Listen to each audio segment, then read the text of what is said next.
Start a new career as a Linux system administrator with an average salary of $80,000 to $120,000 a year.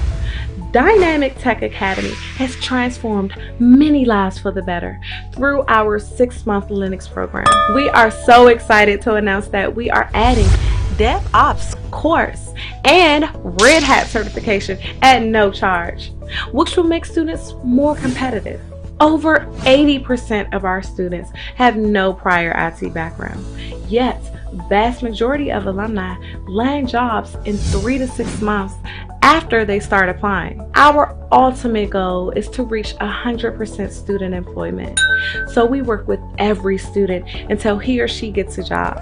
Upon successful completion of the course, we will provide resume building, interview preparation, and job placement assistance. With the Linux course, you get more than 300 hours of in-depth training, and you get to learn from experienced instructors. By the end of the program, our students can be Red Hat certified if they choose. Our alumni work in companies, both government and private companies in the USA, Canada, and even Europe. Want to learn more about the program?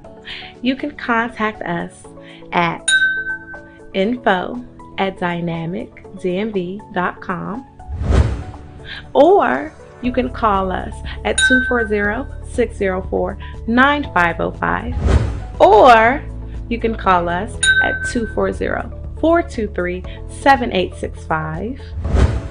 And you can also visit us at www.dynamictechdmv.com. If you are interested in online classes, please register on our website. That's once again www.dynamictechdmv.com.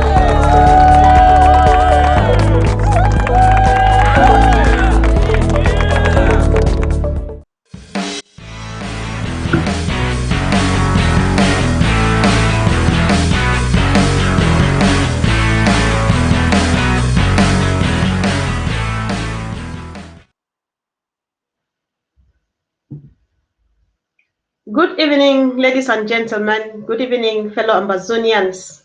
Once again, you are welcome to your favorite program, County Roots, with your humble servant, Konfor. And tonight, I am honored with a senior comrade as a host, who is going to be with us here in a minute from now. But however, before I go ahead, I would like to apologize for our absence last week. You know, our revolution is not free from other challenges.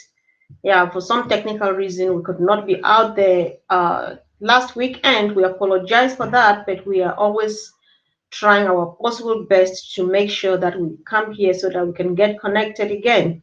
So thank you once again for tuning in. Please do well to share and invite as many people as you can, because this is the people's platform.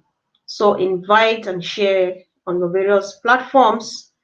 Remember that ABC Amber TV is the people's platform, is a revolutionary outlet, and we cover the entire sub-Saharan Africa. So please share, invite, so that we can share the Amazonia plight to the international community. We can get our people, we can get connected to our people. And today we are actually running a very exciting 2-part program, where the first part is going to be touching a very sweet part of our culture, which is going to be presented to us by no one else but our senior comrade who is with me here tonight, Comrade Kime. So Senior Comrade Fru Kime, you are welcome to County Roots, and thank you for accepting our invitation.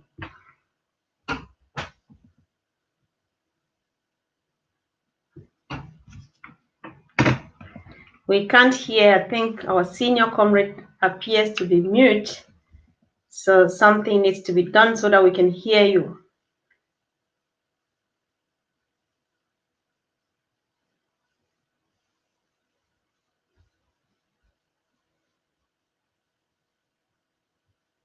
We cannot still hear you Unfortunately, we can't get you yet, but we hope that the technician is going to be of help so that we can finally hear the voice, the senior voice of our senior comrade who is coming to bless us.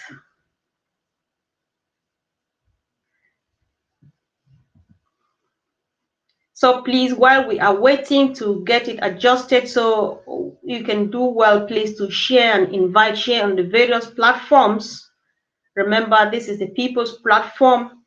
And once again, for as a reminder, County Roots is a platform for County Roots is a platform for 8 million Amazonians and as many millions of sympathizers as we have out there.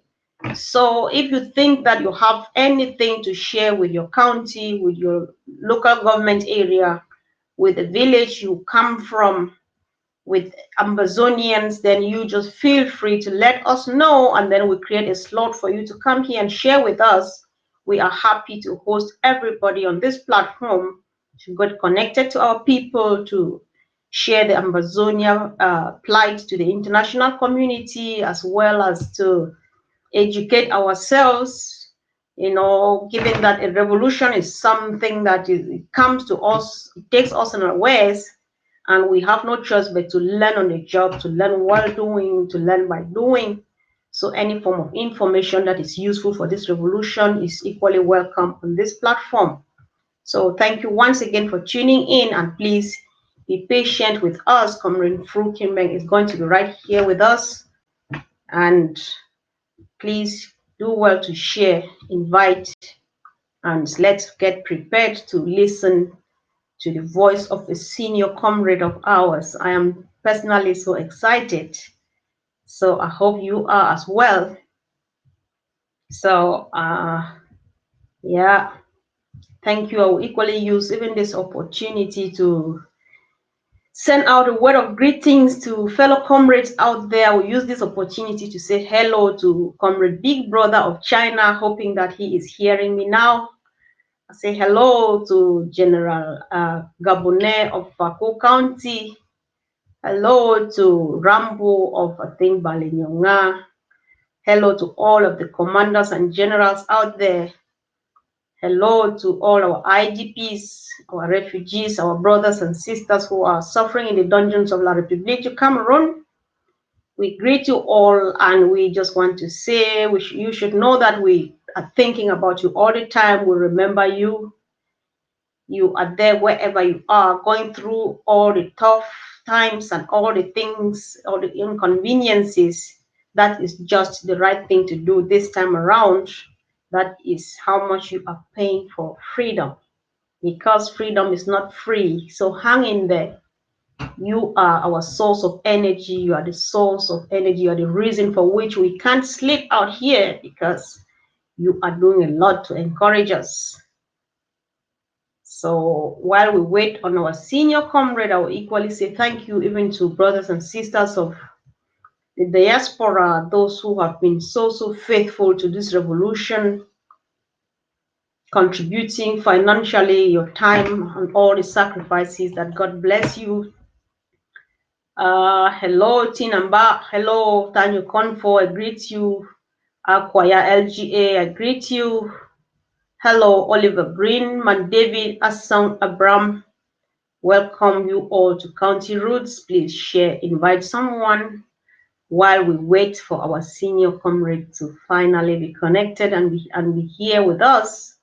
I am really excited, and we cannot afford to have any technical fault or any disturbances this evening, because we are going to discuss something of interest, of great interest to Amazonians.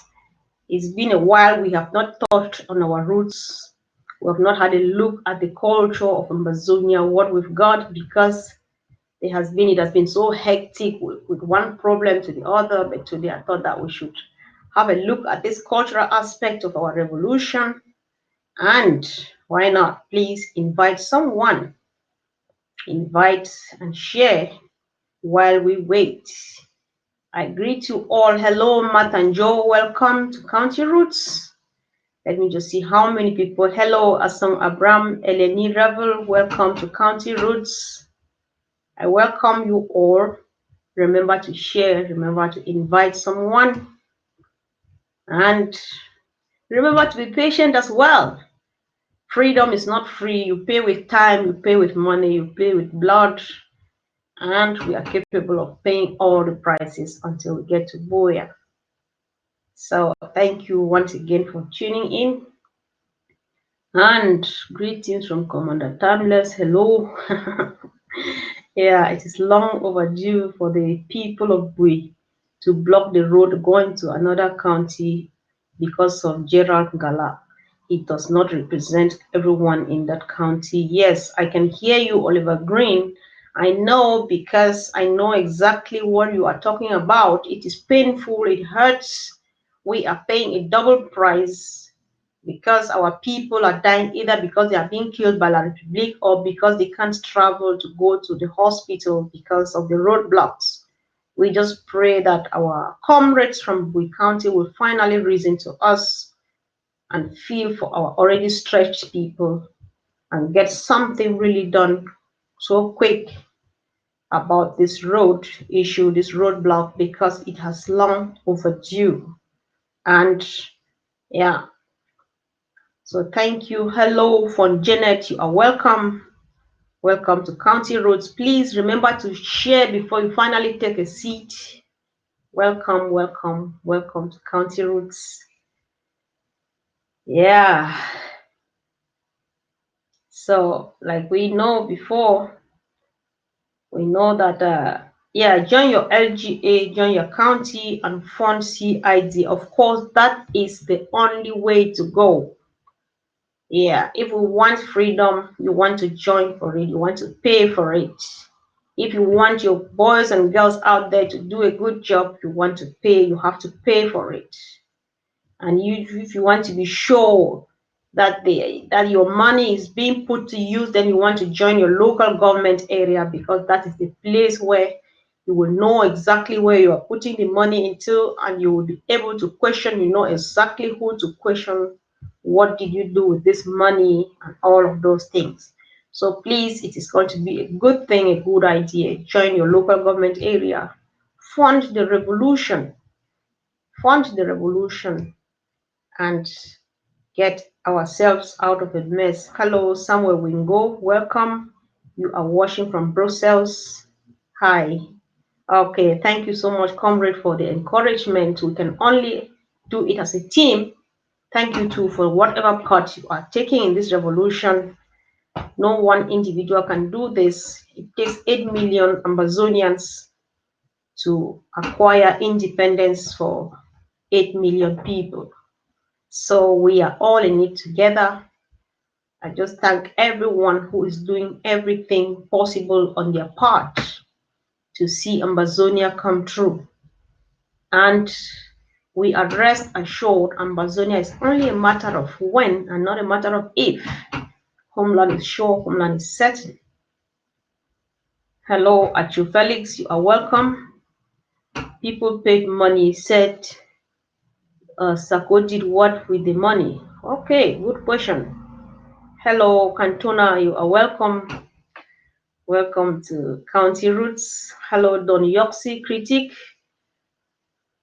So, while we are waiting, please let us continue to share. Share, share, share. Invite someone. These are some of the things that happen on our way home, so that when we finally land home, we'll have a story to tell. We will tell about the hurdles we met on the way, and this is just one of the hurdles, the technical challenges. We are learning a lot. There are a lot of things we would never have known until we started the revolution. We will learn and learn and learn till the day we arrive home now. Start a new career as a Linux system administrator with an average salary of $80,000 to $120,000 a year. Dynamic Tech Academy has transformed many lives for the better through our 6-month Linux program. We are so excited to announce that we are adding DevOps course and Red Hat certification at no charge, which will make students more competitive. Over 80% of our students have no prior IT background, yet Vast majority of alumni land jobs in 3 to 6 months after they start applying. Our ultimate goal is to reach 100% student employment. So we work with every student until he or she gets a job. Upon successful completion of the course, we will provide resume building, interview preparation, and job placement assistance. With the Linux course, you get more than 300 hours of in depth training, and you get to learn from experienced instructors. By the end of the program, our students can be Red Hat certified if they choose. Our alumni work in companies, both government and private companies in the USA, Canada, and even Europe. Want to learn more about the program? You can contact us at info@dynamicdmv.com, or you can call us at 240-604-9505, or you can call us at 240-423-7865, and you can also visit us at www.dynamic.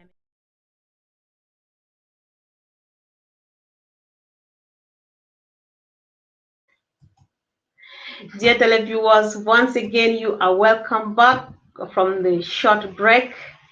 So, like we said before, there are always challenges that we face as we go through this revolution, but something can always be done. Unfortunately, we are unable to get the image of our senior comrade, Tatan Kimbeng, but the good news is that he is going to speak to us over the phone. So whatever thing he has for us, he is still going to deliver. So thank God there is always an alternative and we can always make our way through. So the way to Boya is far, the way to Boya is tiny, the way to Boya is really thin, but the truth about it is that we are going to make it home. So I would like to try again to see, let's see if we can get him on the call. Once again, you are very welcome to County Roots, Tata Kimbeng. Thank you for accepting our invitation. It's my pleasure, Namo Konfor. It's a privilege. You are the most beautiful Amazonian woman on the face of the world right now.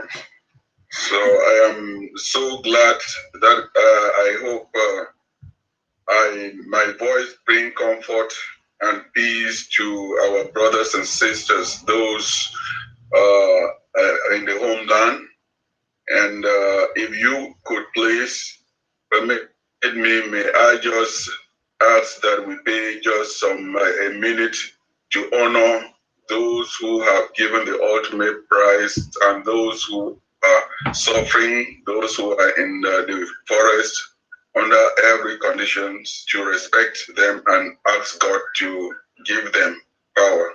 Okay, thank you very much. Thank you, Tata Kimben. You are just on track because it is the tradition of this platform. We never start doing anything before we think of honoring our people back home. So we want to give you the honor to do that, to observe a minute of silence in honor of our fallen heroes and our suffering people back home. So over to you, sir.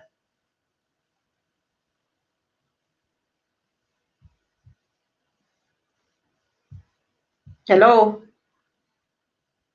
We are given the minute of silence, right? Yes, so I'll give you the honor to control or to coordinate the observation of the minute of silence. Well, as I mentioned, for our brothers and sisters on ground zero who have paid the ultimate price, and for those who are suffering, those who are sick, those who are detained, and those who are in refugee camps, and all Amazonians around the world, I'd like to invoke the God of Amazonia to look over all of us.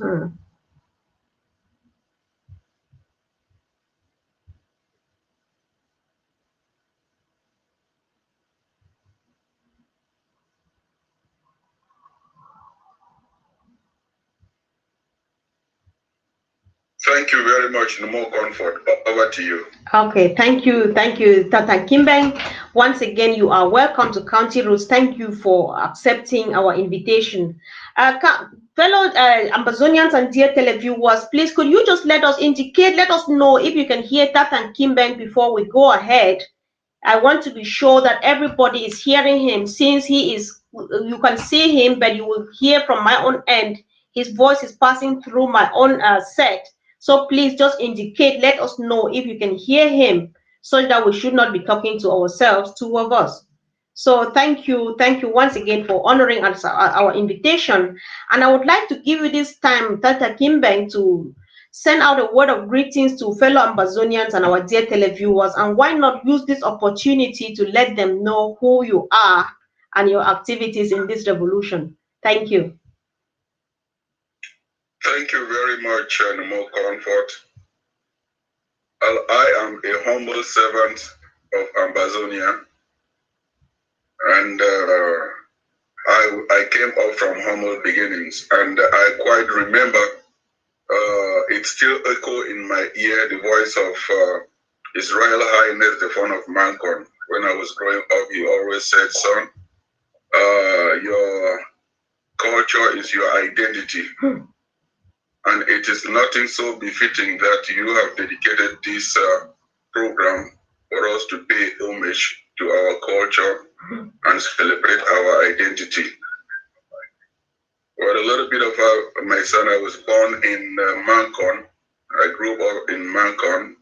And actually, I am a son of both Cameroons.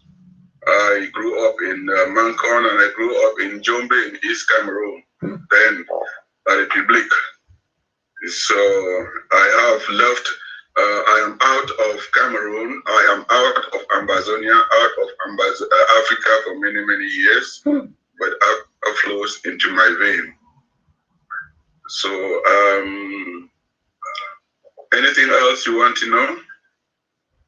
Yeah, there's something about you concerning the Lowell Council, the Lowell City of. We really want to know your activities with the Lowell City. This is of interest. Ambazonians really need to know the type of people we have. So, if you can tell us in your own words, please. Well, I have been in Lowell. Fortunately, lived in Lowell more than I lived in Ambazonia. But when I came here in the early 80s, having grown up in Mancon, and I was taught that you always have to be active in your community. Don't let others work for you. So when we came here in the early 80s, there were very few Africans. So what I did with the others was to, in 1992, we formed the Cameroonians of Lowell Association. And that was one of the first African organizations in here. So we rallied and supported the Cameroonians and the Africans. And that went along and became very involved in the community here. And I always try to make my African culture and my Cameroonian cultures be my identity. So I was involved in a lot of civic duties. Then there was a problem of diversity and immigrant understanding with the police here. So I had to volunteer my service with the Lowell police and to sensitize them about the immigrant perspective. For example, with us in Cameroon, everyone knows you get out of your car to go and identify yourself, show your license to the police as a sign of respect. But here in Boston, that can you can be killed. And when I confronted the commissioner of police and the police, that was something new to them. So with that the commissioner of police actually brought me in as a volunteer, so I was able to work with the police, and he saw that my contribution was valuable, and they used that to train the police here in Massachusetts, and I accompanied him to do a presentation about immigrant cultural diversity at the Justice Department in Washington, D.C. And I also traveled with him to speak to chiefs of police, the Eastern region, New York, going to Boston, and also I attended the Chiefs of Police conference in the Western Zone in California with him. And that actually sensitized the police to be able to understand the immigrant population if they have to perform their work well. And that earned me so many awards. I'm the first African to be awarded the Local Heroes Award. I received a congressional recognition from our Congress. I received the Police Man of Peace of the Year's Award. I also received other awards from lower television, because I actually started my TV program in 2002, which is called the African Hour, to educate the people about Africa. And most importantly, I've always thought that it is important. Why did I leave Cameroon? I leave Africa to come here for greener pastures. And how can I bring Africa with me and sensitize the people over here? So by so doing, I didn't go anywhere else but bring Bamenda to Lowell. So we did invite His Royal Highness, the Fount of Mancon, was received only the first African to ever received by the city council, and made the honorary member of the city council. And also I followed with that to establish a transatlantic relationship between Bamenda and the city of Lowell. Officially, the mayor, the council contacted the government delegate of Bamenda, then Mr. Tizer. They exchanged communications, and officially we cemented the sister city relationship between Lowell and Bamenda. And that is the reason why Lowell has stood, the first state that has stood with Bamenda. So everything is about nurturing the relationship and bringing that aspect of ours from Africa and sharing it with the people here. Okay. So I think on that note, that I think that we Ambazonians all over the world, we can be ambassadors and of our fight. Take the fight to our struggle to educate the non-Ambazonians. We are the only ones who can do that. But very often, I find that we in the diaspora spend a lot of time talking to ourselves instead of talking to non-Ambazonians. Okay. Yeah, all right. Thank you very much, Tata Kipmeng, for that great presentation and introduction of yourself and telling us your activities out there. So we are just proudly Ambazonian. No more. What else can we say apart from that? I must equally on this note comment that you look really great. Just like myself, I think we are proud to tell anyone anywhere that we are Ambazonians, aren't we? So one of the reasons for which we are here tonight, thank you very much for letting us know, and thank you for making Ambazonia known. Thank you for standing tall for Ambazonia. Somebody's already thanking you out there, and why not? We are looking forward to more from you as a senior citizen of Ambazonia. So that said, we would want to go now straight to business. Tata Kipmeng. We Ambazonians of the northern zone of the Federal Republic of that country, you know, this is a city or a part of the country which is known for its rich cultural heritage.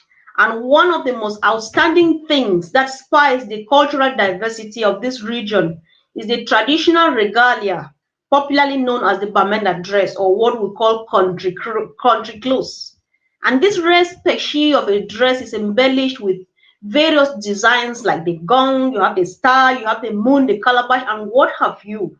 So I would like you to first of all tell us, how do you call this traditional regalia in your language, either in the Mankan language or in Gemba, if it has got a general name? Let us know, how do you call that? And equally, let us know, what do these various designs on this traditional dress have some particular meanings? Oh, thank you, Comfort. Your wisdom is manifested in that question, but I would first of all also like to say that I don't really like that appellation Northern Zone, because it gives that negative spirit that La République put the knives amongst us and divided us to the Northern Zone and Southern Zone so that he can conquer our spirit. Having said that, this dress is mostly popular in the grass field area of Amazonian, and in Mancon and mostly the Ngemba area, we call it toga. Toga, you know, toga is really dignified in its majestic coloration, and I would say because of the majesty and then the beautiful and what it displays, it carries a lot of weight with it when you wear it on, and when you wear it, the way you walk command respect. Okay. Yeah, so apart from that, we equally would like to know, I'm sure fellow Amazonians as well, like what I said. I said this dress is a kind of a rare species that is found only in our region, and it is like embellished with various designs. You have the gong, you have the star and the moon. Do these various designs have particular meanings, or is just for the beauty? Well, we know history is by our culture. History was handed out through storytellings and through images. And when you look at the traditional talk, and I would just tell you that the talk itself it varies depending on what part you are, because also there are certain which if you wear it, someone who knows culture will say that you come from this tribe or you come from this other tribe. So we, the Amazonians, when you see, you can really buy the dress and you can sort of guess what part of Amazonia that person is. And to answer your question, yes, it conveys images and messages. For example, you talked about the gong. I have an example here. Okay. The essence, that's a symbol of a sense. It carries messages. It communicates. It communicates. So another one too. It has it carries a calabash. You see, those are symbols, and a drum, and those are part of our culture. And you see, culture is our identity, and it also represents that environment and the people, and it speaks volume. Okay. Thank you very much for that illustration, especially with the gong and just sounding it and making that sound of homeland, that nostalgic feeling again. So thank you for that piece. So that said, we would like equally to know this attire cannot be complete without the cap, the traditional cap or the hat that goes with it. And equally, you have various types of them. You have various designs of the caps or the hats that go with this design, go with the dress. As some of the designs of both the cap and the dress combined together, some of the designs reserved for notables in our society, in our community, for example, like the fonts or the compound head or something like that, as some particular designs reserved for the notables. Well, definitely, I am not an expert in this field. I learn as I go along, and what I speak here should take it with a grain of salt, and knowing that this is a bush faller coming, trying to stay connected with my roots, right, and trying to and let the people can judge me whether I am really still connected, but I would like also to tell them that far away, I am still an Ambazonian and an African. So if I make any mistakes, it is a learning process. Right. Yes, I forgot to even tell you that I am the son of Mankon's messenger. We call it in Konfor. Specifically, when you see the hat that I'm wearing, you see it has a red feather, and that if I can bend my head, you can see a red feather right up here. So that distinguishes people from ordinary people, and anyone who knows the culture. When you from someone's hat, you can be able to identify whether that person is a title holder or not. So the hat itself is not just worn ordinarily, but it sends a message. Okay.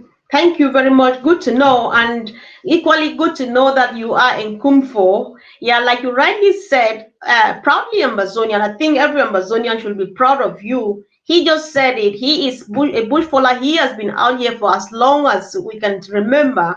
But then if any Ambazonian is watching here, whether you are from Gemba or if anyone who is from the grass fields, and you have any contribution to what Tat and Kimbeng is telling us here about the country, the traditional regalia, the Bamenda dress for the Togo, you are all welcome to drop your contributions to what it means and every interpretation you have about it, and we will be happy to share it with fellow Ambazonians and our televiewers. So thank you. Am I allowed, like, can I call you Dumfor? Am I allowed to call you Dumfor?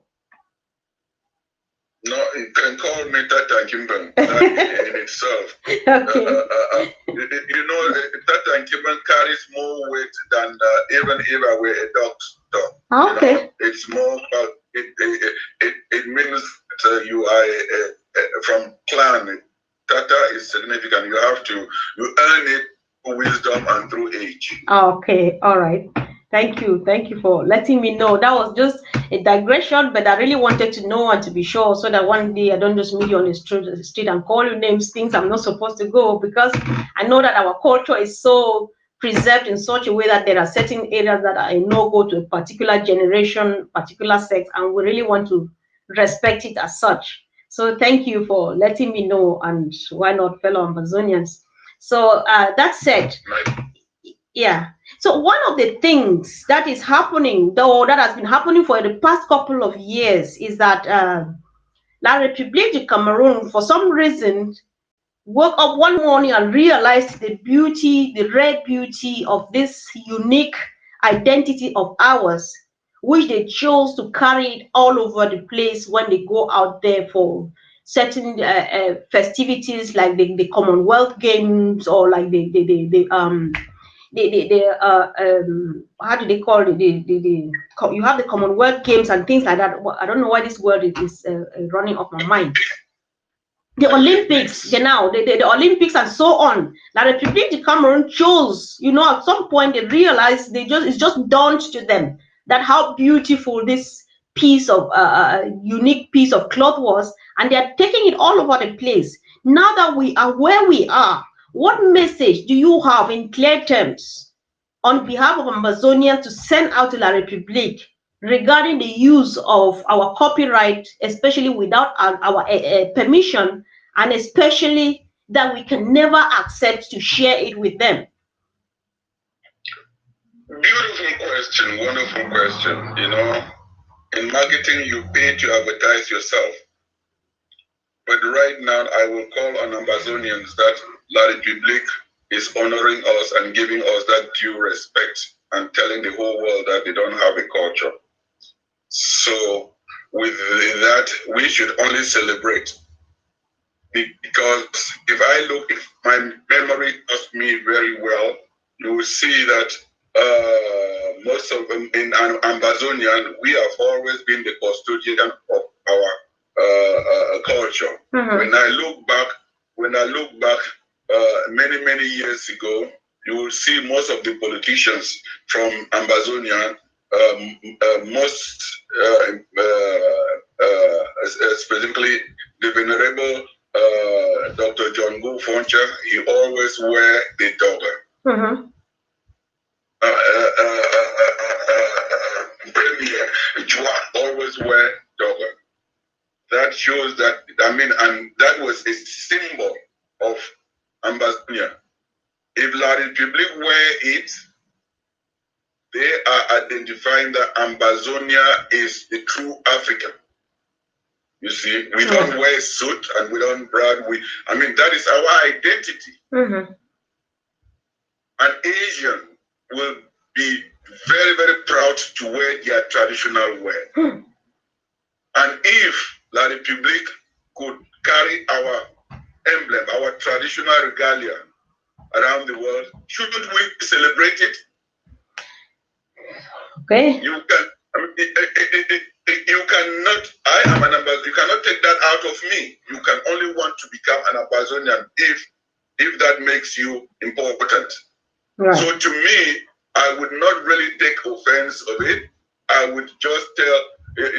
I would just say, La République is killing us, but they are complacent. You see, they have that complex that they would not acknowledge and respect that which is beautiful and powerful. Okay. Yeah, because at some point I would be thinking that, okay, what happens if we find ourselves out there? Because Ambazonia will not only remain in the revolution for our lives, at some point we are going to be free, we'll be represented at the United Nations, we'll also want to go for the Olympics and so on. What if both of us meet out there and they address the same like us and people confuse us between we Ambazonians and La République du Cameroon, and they keep calling us Cameroon and things like that? How do we manage that? Like a child, you don't take the second step before the first step. They are carrying our banner and they are killing us. You see, that shows that if someone is raising your flag, that is important to you. Right. As I am talking to you, I told you that I am a child of both worlds and I have both families. That's my culture. That's an African culture. When you see Americans or Europeans, they wear our regalia. When you see them in that regalia, what do you think of? You think of this is someone who is selling your culture. Isn't that a pride for you to, when you see an American or a British person wear your regalia, will you go and stop him from doing that? He is simply celebrating your culture, your beauty. So let it be. There's more important things. Okay. Right. That is so. Some people may disagree, but I say that our culture, no one can take your identity away from you. That is true. Okay. Thank you for that piece of education. I think this is important. At times we just need to ponder over this together and figure out something, because we are still moving on, whether they wear the attire or not. So apart from that, apart from the typical Bamenda dress or the traditional regalia, we Ambazonians in general are known for wonderful dressmaking.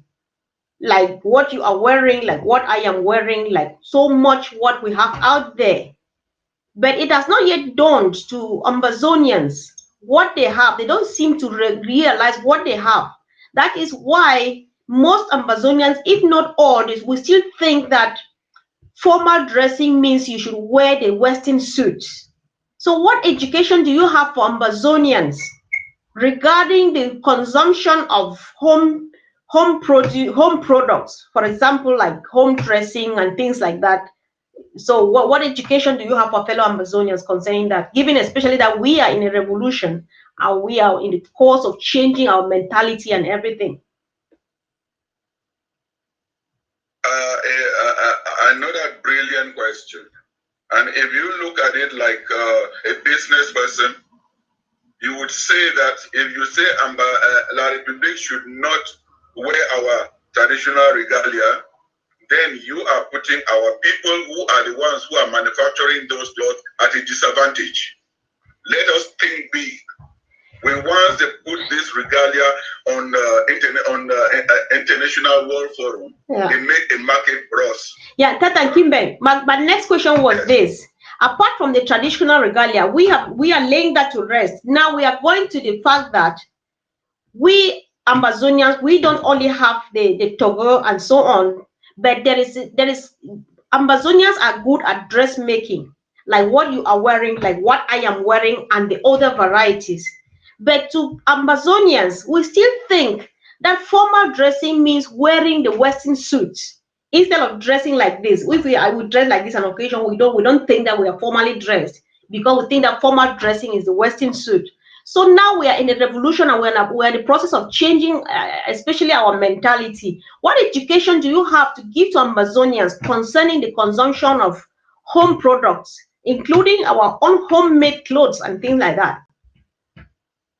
That's what I was trying to say, that when once you start wearing our traditional wear, you wear your kaba, I wear a casual dress. Who are those who are making those? They are our people, right? Right. You are indirectly creating employment to our people, right? And if we have a broader market for that, our people will have employment, and then they will have a market, and the demand will be high. So it's a question of demand and supply. And this, no offense to anyone, it depends on the individual. I will speak for myself. My name was originally Fru Anthony Kimbe. You know, when I reached America, I met this Italian professor. I asked me, I proudly said, my name is Anthony. He said, you Africans, you don't have names? And to me, there is a lot in a name.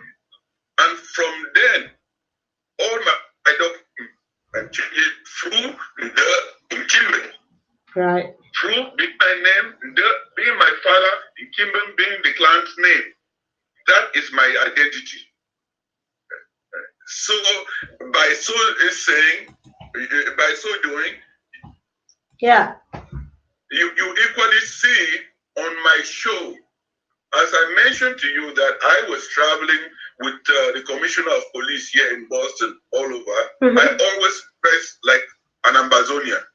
And that is one thing which he respected me. And I believe that was one thing which he took me with travel all along. Because I was who I am, I represented and I dressed and like an African. So that in itself, we are, like I said, no offense to anybody. Right. I am doing what I am comfortable at doing. I am who I am, and I am an African. And I think that to support your question, to wear a suit and to wear a traditional wear, it all depends on individual, and it all depends on the circumstance. But I would tell you that when I'm going official in seminar or what, I like to dress traditional, because in itself, it gives me an opportunity for a dialogue, for people come up to me and ask, you look so beautiful. And that is breaking the ice. That's an indirect way of letting people know that you are there. Right. Okay. Thank you very much. I think that is big. And I know exactly what that means, because myself, I call my children don't have any foreign names. They are called in my language, because I know exactly what that means. And it's so, nothing is more of an achievement to me than that. So we want to really preserve our own identity and be proud of who we are. I think that is what you are telling you want us to understand.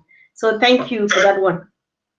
That to say, but it was a white man who turned that light on me. I know. Okay.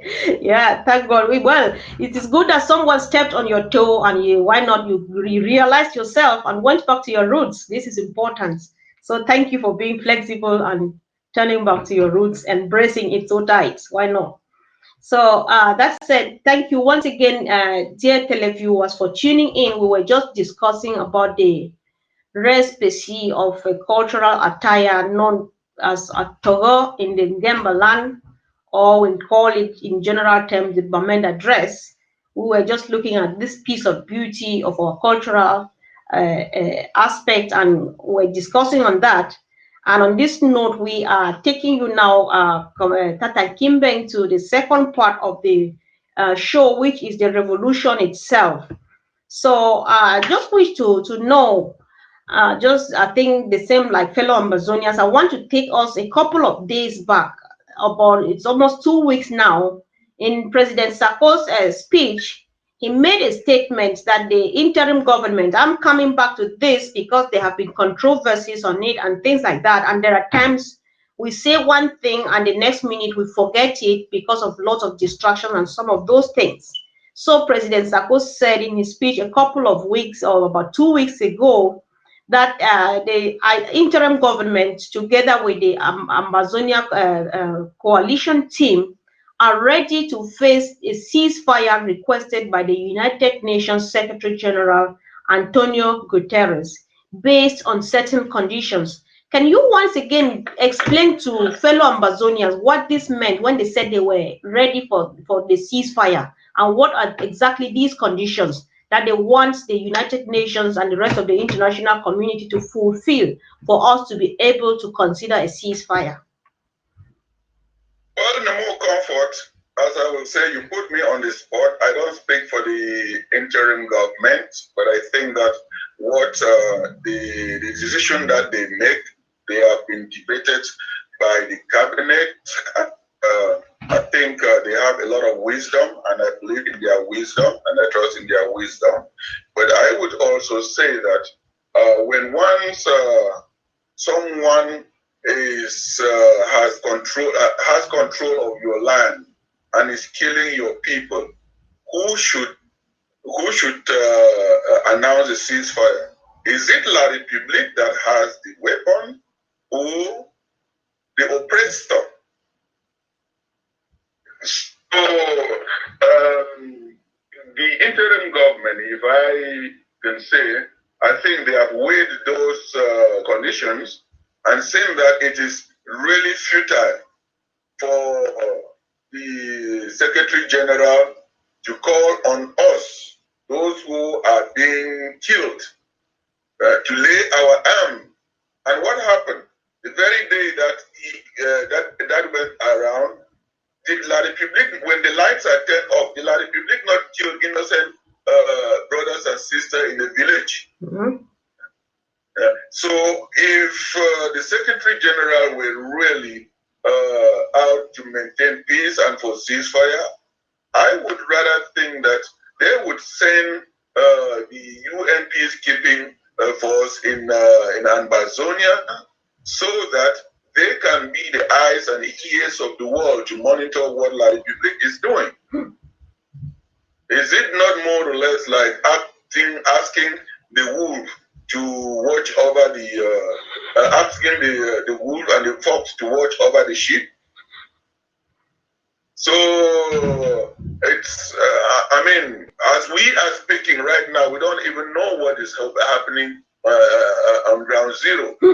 I here in the comfort of my house, but my brothers and sisters, some are languishing in the forest at this moment. Right. God knows what is going on with some. They don't even know if they will live to see tomorrow. Then what kind of a ceasefire is that happening? They are talking about ceasefire. Is the international press, have the international press covered what is going on in Amazonia? Mm. So would they only come to talk about ceasefire when they have not told the world the massacre, the genocide, and the worst of all, what happened on Valentine's Day, when the whole world is celebrating love and peace? then La République, with a quote-unquote civilized army. What did they do? They killed, they massacre our people. Not only our people, but our children, pregnant women. So that in itself doesn't really comfort me in any way by what he said. Are they hooks, or are they setting us a trap? Yeah. All right. Thank you. Thank you very much. I think what I understand from your response is that even though they asked for this, they were asking the wrong people to do this. And on the other hand, again, while the United Nations is calling for ceasefire, Paul Biya, who declared war on us, is still busy in his business of slaughtering our people with impunity. So what is this supposed to mean to us Amazonians, especially those who don't yet have that feeling that something is really going wrong at home? What does this mean to our people? Wonderful question. Sometimes I hate to question because I always look at life this way. Assuming that I for one, I lost my father and mother a long time ago. When they passed away, I and my sibling were mourning them in our different ways.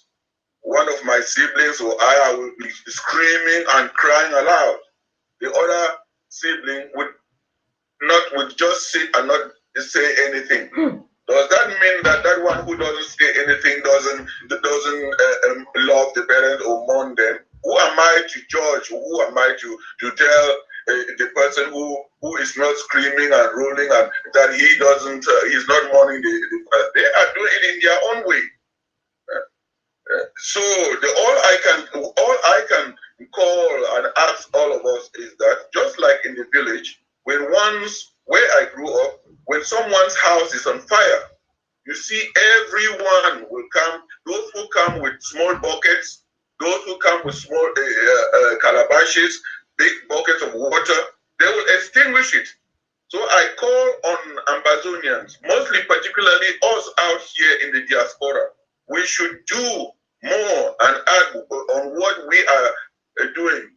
Set our hands into our pockets and see how we can support our brothers and sisters on ground zero, because they are paying the ultimate price. You see, but most often we in the diaspora, we are like the cricket that stands on the hill and call death to come and kill us. We talk too much, and we talk to ourselves, not talking to the countries, to our friends and the countries that are hosting us, that they could help us. But this is my frustration. Ambazonians in the diaspora, you should be able to demonstrate and tell the people on ground zero that you have rallied your neighbors to feel their pain. Okay. All right. Thank you very much. On this note, I will just turn around to say somebody is addressing you here directly. I think you would like to know. Someone, this is Anastasia Akere, says, Dr. Kimbeng, we need your number, please. We need you for doing fundraising for our LGAs. So you may respond, you may want to let them know whether you like to give them their phone number or not. And yeah, so I would say that a wonderful more. I have made videos in Mancon and in Gemba.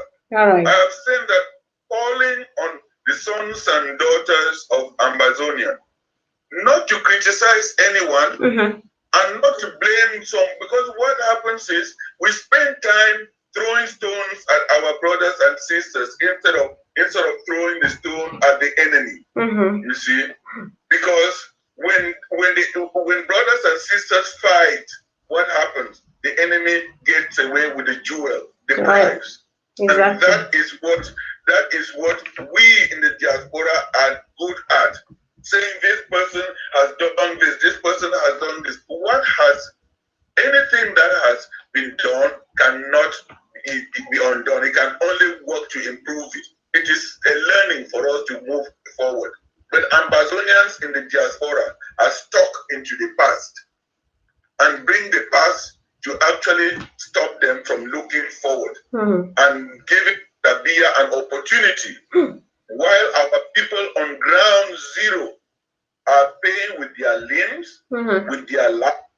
They are bleeding, they are in the forest, women are dying, there's no health care, but we are out here insulting each other and giving each other name.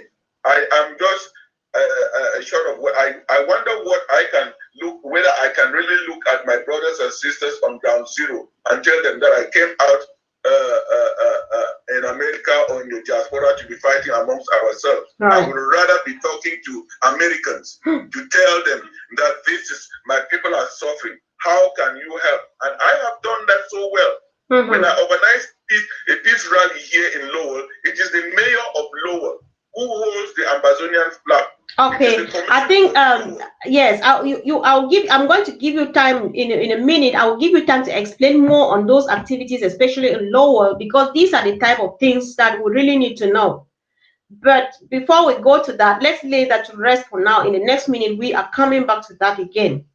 So, because I want to go back to something you just said. You rightly said, in order for us to execute this war that was actually forced upon us by our neighbor, it takes a huge price to pay, like blood, like lives, like homes, and what all our people are going through, and why not financially?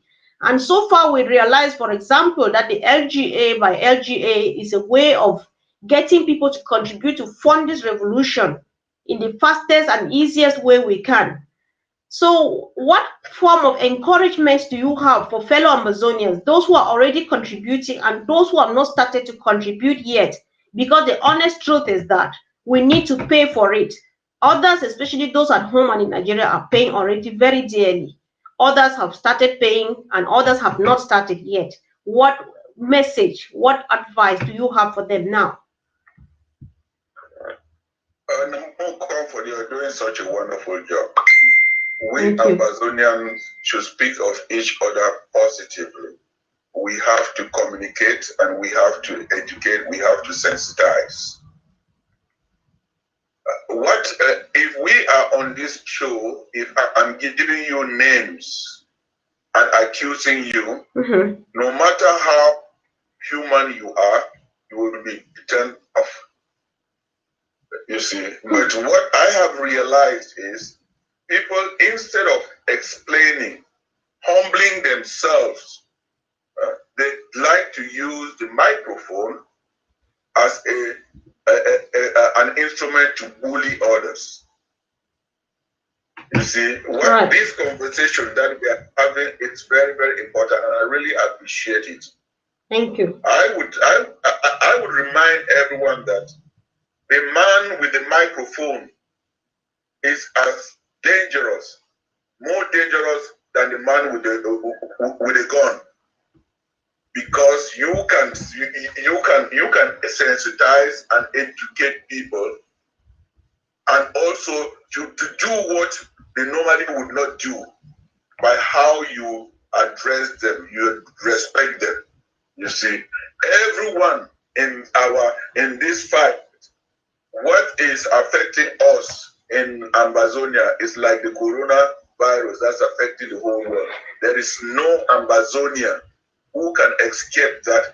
He has not suffered since that war was declared on us. And I beg on all Amazonians and those who have the holy pulpit and the microphone to humble themselves and sensitize, spend more time trying to build consensus and explaining the good job that they are already doing than spending precious time on negative things. That only turns people off, and that is what many people have told me.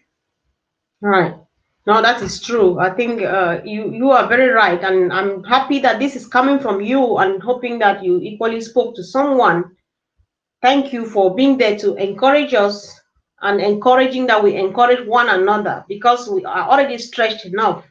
So thank you. So in an effort to engage and encourage our people in the diaspora to educate like foreigners, about the plight of our people in Amazonia? What are you doing in Lowell that others can really emulate?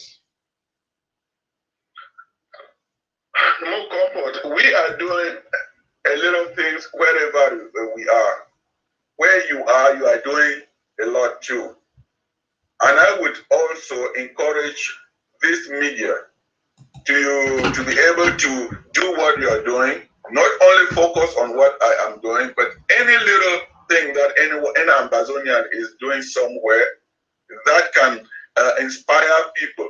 They should focus on the positive part, and you would see that would be very contagious. So that said, we ask ourselves, why did we leave Ambazonia and come abroad? It's because we wanted greener pastures. Right.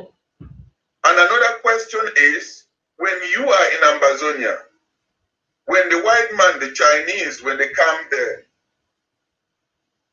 who helped them succeed? They depend on Ambazonian on the ground to help them succeed. Because Ambazonian on the ground know the terrain, they know the connection, they can be the bridge. Just for example, if you were to go to the Mancon Palace, you cannot just walk in and see the phone. You have to go through whom we call a messenger or what we call Inchinda. And then if we are in America, why can't we use that same psychology and befriend our neighbor who is a white man and bring him to us? When he gets to know us better, he will now feel our pain. But don't just go up to him and tell them that Ambazonia is at war. No. First of all, like for example, in where you are, know your city hall. Go there and just visit.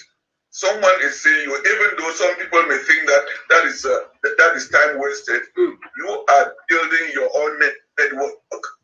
You are seeing how they are running their own government. Are also learning skills that if we go now to Ambazonia, we will be able to bring what we have brought from outside to make, right? And then you will know who is the councillor, who is the mayor, who is running for office, Then another thing is, if you know who's running for office, like here in America, you can write a support of $5 to support candidates who's running for city council, who's running for mayor, who's running for Congress. That your $5 is planting a seed. Because your name will be in the records that you are active. Then when tomorrow, if that happens, if that candidate wins, you have an ally, right? Okay. If you call that candidate that you are coming to see him, that candidate knew that you are active in the community. You can vote. Even people who cannot vote, you can help someone in their campaign. You can distribute flyers. You can go knock door. You can hold a sign. But you are sowing the seed. So much that politics is you scratch my back, I scratch your back. Okay. And everyone is local. So tomorrow when you call someone to come and see them, they already know you. They will open the door for you because they see that you are a voter. They can benefit from you. But what the more comfort, what aches me is that we feel that we can call a senator and go and take a picture with that senator or with the governor and send out there and think that our struggle. It is not going to help our struggle. I know. Politics is scratch my back, I scratch your back. These politicians are asking you, what is in it for me? They are looking, but at the next election, can I be able to get your vote? And if you have demonstrated that If they see that your block is not a voting block, they will give you all the letters and everything, but you will stand at one spot and be marking time. So in fairness, I would say that I would also maybe challenge and throw this in the legs on the feet of all the current government feet to the fire. That they should come up with a strategy, a plan of action for all the Amazonians around the world. That if you are in America, use the American system to be able to connect with the American people, so that you build your own power base.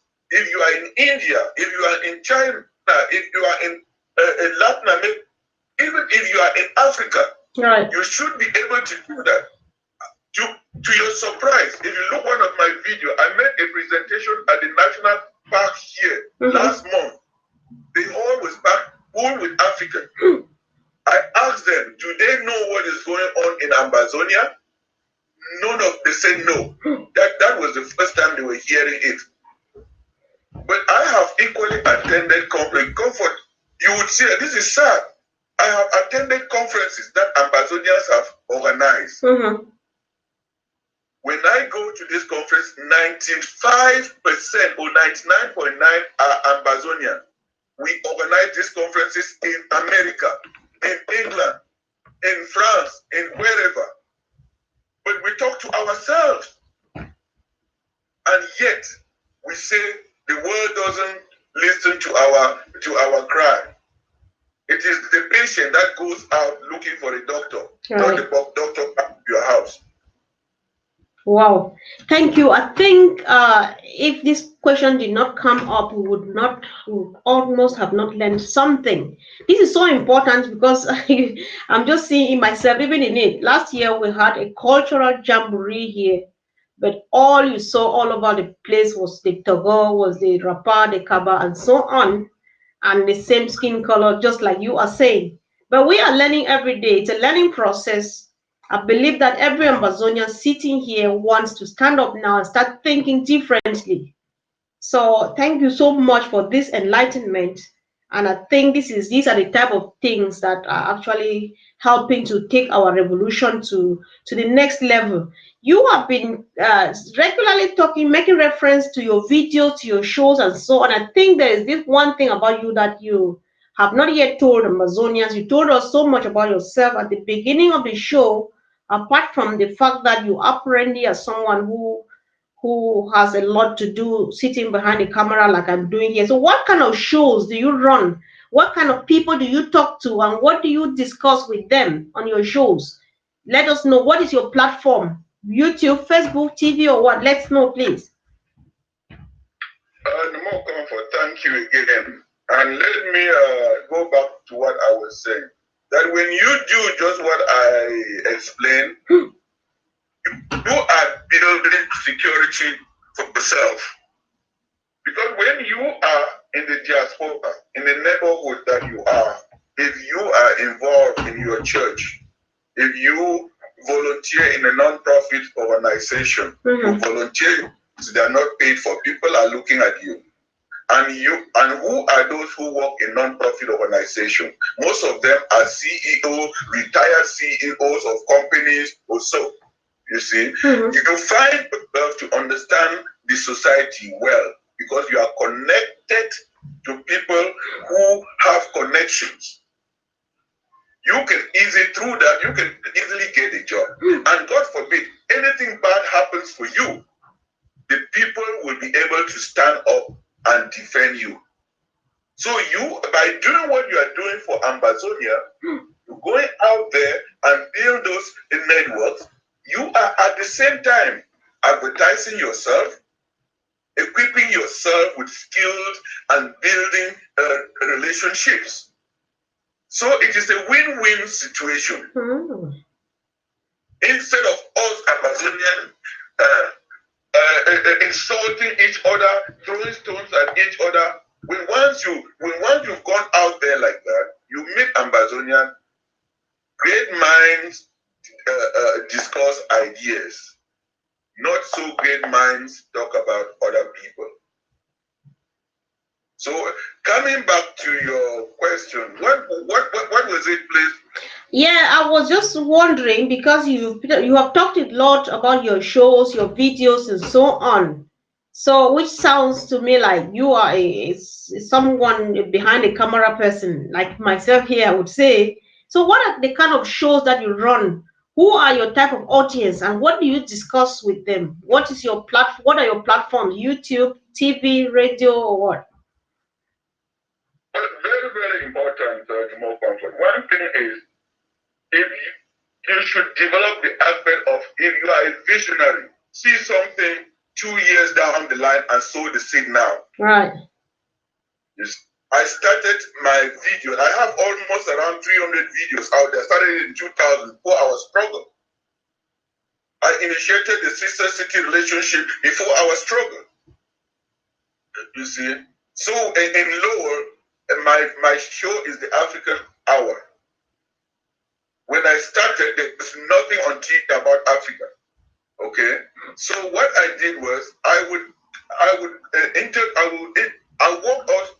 walked into the mayor's office and told him that, Mr. Mayor or Madam Mayor, your function is to tell my constituent, my community, the immigrant community, what your office does, what services you have in your office.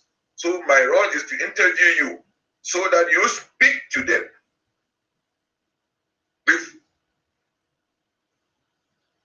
Oh, we can't hear you. Hello? Hello? Okay, it's like a bit of network problem. Oh, we lost you. I can see that you are speaking, but we can't hear you. It's trying to reconnect network. Okay, yeah. Okay, all right. Yes, let me try to call again, fellow Amazonians. You just want to be patient with us. We are just towards the end of the show. So before we finally round up, please let's give him another minute to just finish what he is saying. So thank you once again because you have already been patient enough, and we are almost getting to the end of the show. So stay tuned as we listen to our senior comrade round up. Hello. Hello. Hello. Yes. Thank you and welcome back. Thank you. The gods of telecommunication has restored itself. Thank you very much. What I was saying is, you always have look forward and try not for people to know what your plans are. Yeah. So I was the first person in law when 911 happened. I walked into the commissioner of police office and told him that, you know what, this has happened. People in my community are scared. They cannot go out. The Muslims and Africans, they are scared. So I would like you to get a live show, and so that they can call you and they will ask you questions and you calm their fears.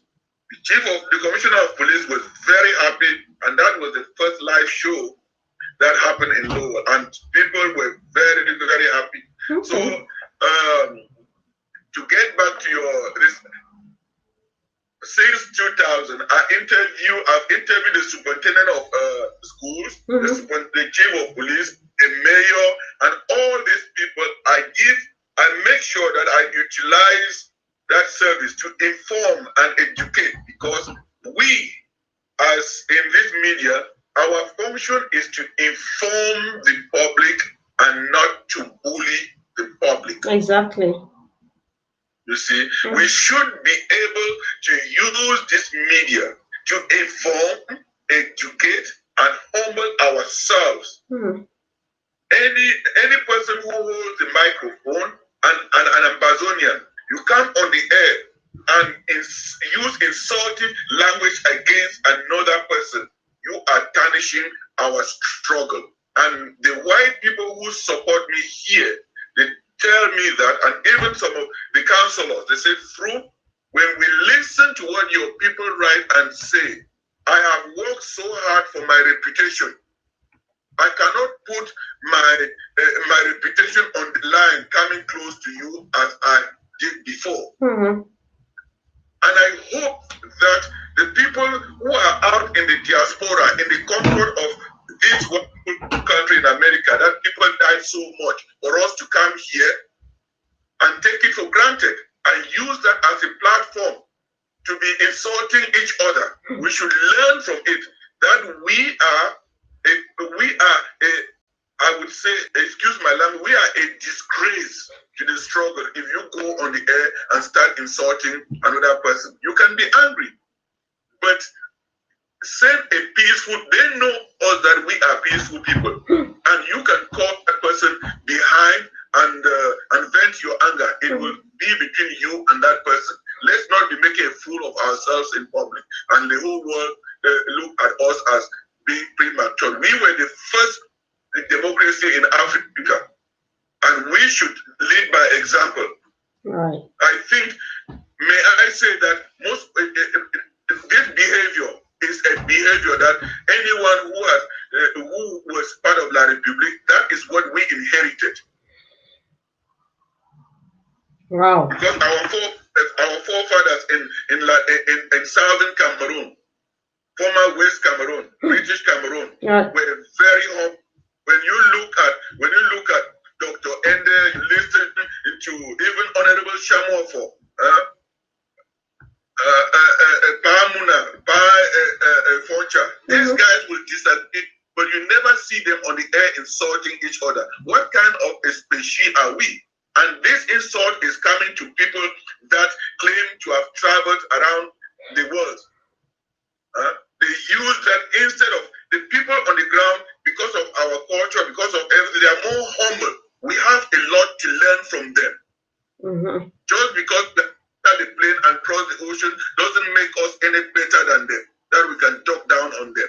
They are the ones to teach us because they are the custodians of our culture. That's what we started with. Wow. And our culture is, we have to humble ourselves. Wow, this was a powerful message to every Amazonian. I am just happy people are reacting to this, and you see sad faces and so on, because I hope that that's a sign of regret, it's a sign of remorse, and I hope that someone heard you speak, and I hope that someone is going to change at this point, because there's no longer room for jokes and throwing stones at each other, just like you said. I really thank you so much for this piece of information or message or advice to fellow Amazonians. And that said, we are gradually drawing towards the end of this show. Fellow Amazonians, I will first of all apologize that today, like you can see, Tata Kimbeng is speaking over the phone. So there's not going to be a possibility for us to ask questions. We are not going to open the lines, because it is not going to be possible. That said, if you have a quick question, you can just post it here on the comment section, and if I'm able to pick it up, I will read it so that he can answer one or two questions. But before someone posts a question, Tata Kimbeng, I'm going to give you the last few minutes to use this time now, and in a few words, you are going to speak, because it is a tradition of county roots. We are touching our roots. We are going down to the roots. We make sure we reach out to everybody. So we believe that speaking to someone in their language means speaking directly to their hearts. You and Tumfo, I hope I called it well, you are the messenger of the King of Mankon, and there is no way you will leave from here without saying at least a word of greetings back to one of the Mafos out there back home in Mankon. And equally, if you find something very important, you want to articulate it in Pidgin, just make a recap of what you find important for Amazonia to take home. This opportunity is for you to speak on one side in Pidgin, and then at least something in the language that you best you can speak best or you understand best. Thank you. The more comfort, I would say the wisdom is yours for inviting me on your show.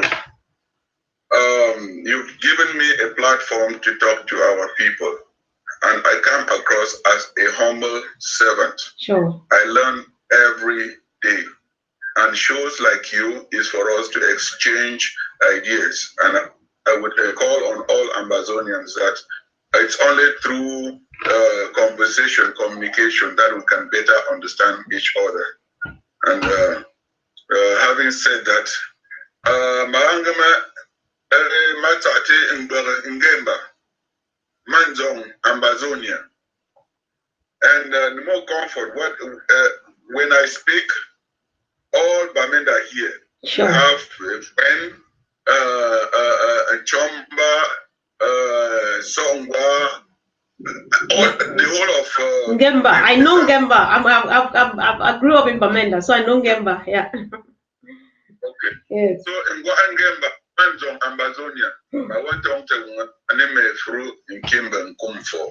My yen and bonnet, the shikina, and Tata one tanker, and don't tell me a call. Alani, and young bonnet, I hear Butum, I'm for Easter win. Go smell on a Holy Friday, a Holy Saturday is all be Easter. Go angry a call, I bumped a winner, a four winner, and want tum. Go bugna, I bugna tada time here. And I need the one to bone and I ban it on a genda, Maka. Don't tell me tum go babitum ane written wama ngala song na ye ngam fuela song na ye so I don't know kumbenga ane mosa ane isumbo mga kan sa adan sa miye nga no gomena na mbani tsana na nga biye ta miye me champion. Brothers and sisters at the camp for my name na Fru Kimben. I be Konfor Mancon, messenger for Fun of Mancon. But me, I know the talk now in the capacity of Fun of Mancon. I talk like a subject, and I talk like Ambazonia, and also I the great winner. I said this time when we did so, a very, very tough moment. So sick way they go out. Now we all everybody did now cry. And now the time for now Holy Saturday is tomorrow, now Easter Sunday. So as we celebrate, so I call on everyone, may try for follow instruction them. Any native doctor there with them, any medicine where you see and say if you help, we don't help your brother, share that information. Because this thing where it is now, so nobody know anything that for God hand, and may we make sure say may we wash we hand and stay for house for this kind of time when it goes. So I glad too much, and I say may we put we hand them for God hand. So Konfor. Yes, sir. To actually talk about this coronavirus, I just have about 4 words to describe it. It is discipline, indiscipline, arrogance, and ignorance. The discipline of the Asians and the Chinese has saved so many lives. We see it. The indiscipline of the Europeans. We see what is going on in Europe. And the arrogance of Americans, you can see it. It is terrible here. Just today, I and my wife, we went and did our test, and we were negative. Oh, thank God for that. And then we were in the car waiting for the results. So my wife told me that, what if one of us is negative, positive? She said that if then we'll drop the other person in out of the car, then he or she would find himself So having brought that little humor, I would say that you see the arrogance of America has taken up more than close to 20,000 lives. But I am very, very afraid that the ignorance of Africans will destroy our continent and open it for the Western world to use us as guinea pigs. We should be very, very careful. Yeah. Okay. Before you finally leave, you want to talk this last one where you talk say arrogance. We like for broken small because mama and papa they want to hear from you. So considering say me and you there for here, you be first born now, so they will hear from you more past even me. When you say ignorance for Africa, I will take guinea pig and so on. Which advice you give mama and papa them about coronavirus? You did talk na say wait before we finally close. My sister, I told me say,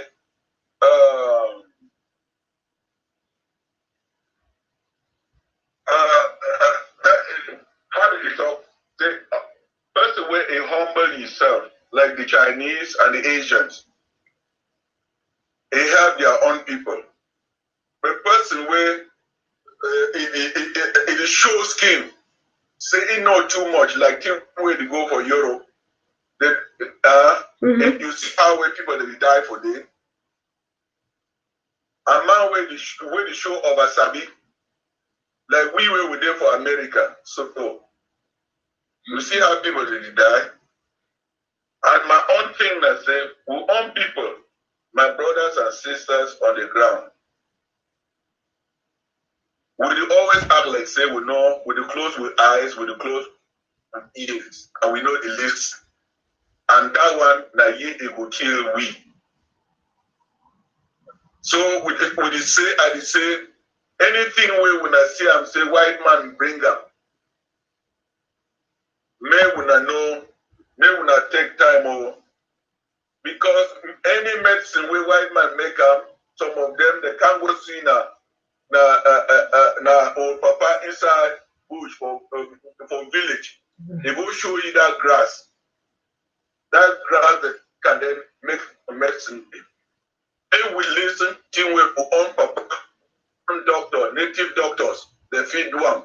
Because they know some grass we feed where they feed make them, and if he help we. And may we open with eye. May we listen to advice. Because this one it make us so some people they will use them now for make money. So I recall my sister, my papa they there for ground zero. They will take an one day at a time or softly, and they will not eye open. They always talk for man can say we for your eye, the grass and the leaves. So as we go, may we put with ear and may we put with eye and when we see them, may we talk. All right. All right. Thank you very much, Tata Kimbeng. It was such a pleasure and a blessing having you here tonight. And I think every Amazonian who was listening to you must have been blessed. You would have learned one or two things. You would have taken one message home. Like some of the things you said, I actually wrote them down. You said when brothers and sisters fight, the enemy gets away with the jewel. You said the man with the microphone is more dangerous than the man with the gun. So all of those things, I hope that you spoke to someone, and I hope that we are going to learn and move on together, because homeland is free, or homeland is imminent, homeland is sure, it depends on us. That is what I got from you in a nutshell. So thank you very much. It has been a pleasure. And all right, okay. Can I just say one thing? Yes, sir. Hello? Yes, hello. You know, our business is peace, work, fatherland. That's La Republic, peace, work, fatherland. Unfortunately, there is no peace. There is no land, and the father is not in the land. Well, how can we justify that? I hope on that note, Ambazonians should rally together and defend our fatherland. Wow, that's a big one. Thank you very much once again. Thank you, senior comrade. That was a great one you left us with. and that is much wisdom. I learned a lot. I don't know about others. So we just want to let you know that this platform is open and we are ready to have you here as many times as you are ready to come and talk to us. So Amazonians need a big brother and a father like you to come here all the time because we are blessed having you. Thank you to dear televiewers. Thank you, fellow Amazonians, for your time and patience. And we wish you all a wonderful evening and a wonderful weekend as we we meet the resurrection of Christ tomorrow morning, God willing. Thank you and goodbye.